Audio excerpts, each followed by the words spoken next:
Hi guys! Kumusta? Ako si Red Quaresma at welcome back sa aking channel. At kung bago pa lang kayo sa aking channel, huwag niyong kalimutan na mag-subscribe at sipahin na rin yung tiny bell button dun sa baba para updated kayo kung meron ako mga bagong video na i-upload dito sa aking channel. At para sa video ito, another reaction video na naman ang gagawin ko. So magre-react nga ako guys dito sa The Voice Kids Yunhei Francisco lovely cover of Let You Break My Heart. And sobrang excited na ako. Guys, mapanood yung kanyang blind audition performance. Kaya i-play na natin tong video na to. Without further ado, let's begin in 1, 2, 3, go. Alright. Dali lang guys. Okay?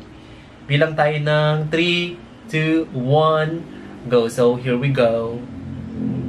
Wait lang, wait.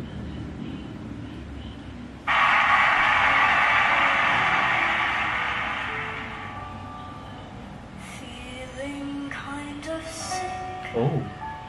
Tonight, all I've had is coffee and left. Malamig ng boses niya, no? It's no wonder why. One day I will stop falling in love. Wow. Someday, someone will like me, like I like Wait lang guys.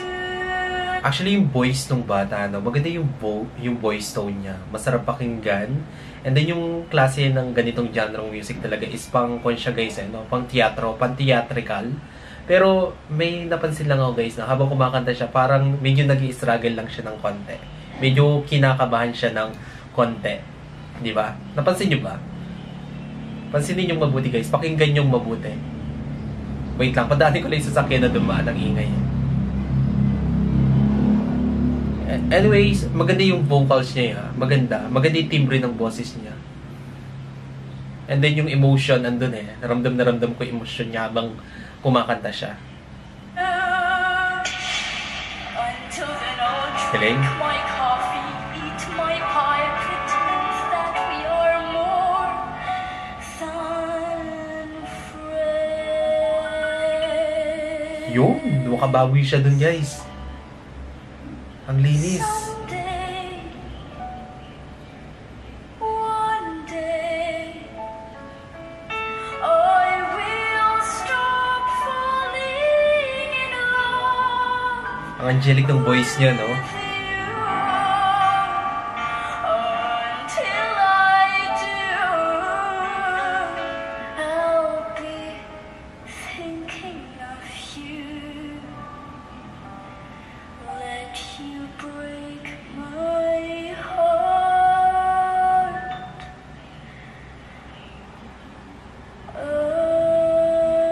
again. Ayun. Ganda.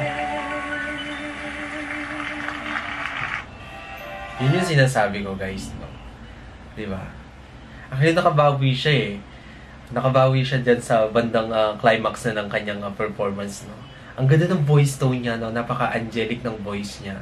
And then, ang maganda sa kanya yung emosyon laging andon. Yun yung sinasabi ko, dapat yung emosyon. Habang kumakanta, dapat maramdaman namin yun. So, ginawa niya yun. Magaling siyang singer. Magaling din siyang actress. Bakit? Magaling siya magkwento ng kanyang kanta, di ba? So, kapag magaling magkwento ang isang singer ng kanyang kanta, mas mararamdaman natin yung mensahe ng kanta at mas makakakonect tayo dun sa kantang iyon. So, ginawa ni Yunhei yung kanyang kanyang trabaho para dito sa kanta na to. Sobrang naramdaman ko siya. Pero dun lang na guys, na yung sinabi ko kanina, sa umpisa pa lang, medyo naramdaman ko yung pagka-struggle niya ng konting-konti lang. Very, very light lang naman na naramdaman ko yung medyo kinakabahan siya. Diba? Pero kayang-kayang practicein kasi magaling na yung bata. And doon na yung boses niya buong-buo na. And then, konting practice na lang. And then, kung paano niya i-perform sa stage yung kanyang kanta. So, konting-konti na lang, onting polish na lang. Pero andun na eh, yung talent niya talaga is pang world class na. Alright, kung gusto nyo to guys, bigyan nyo to ng malaking likes. Mag-comment kayo kung meron kayong mga request na video na pwede kong gawin dito sa aking channel. You know, actually isa siya sa abangan ko sa The Voice.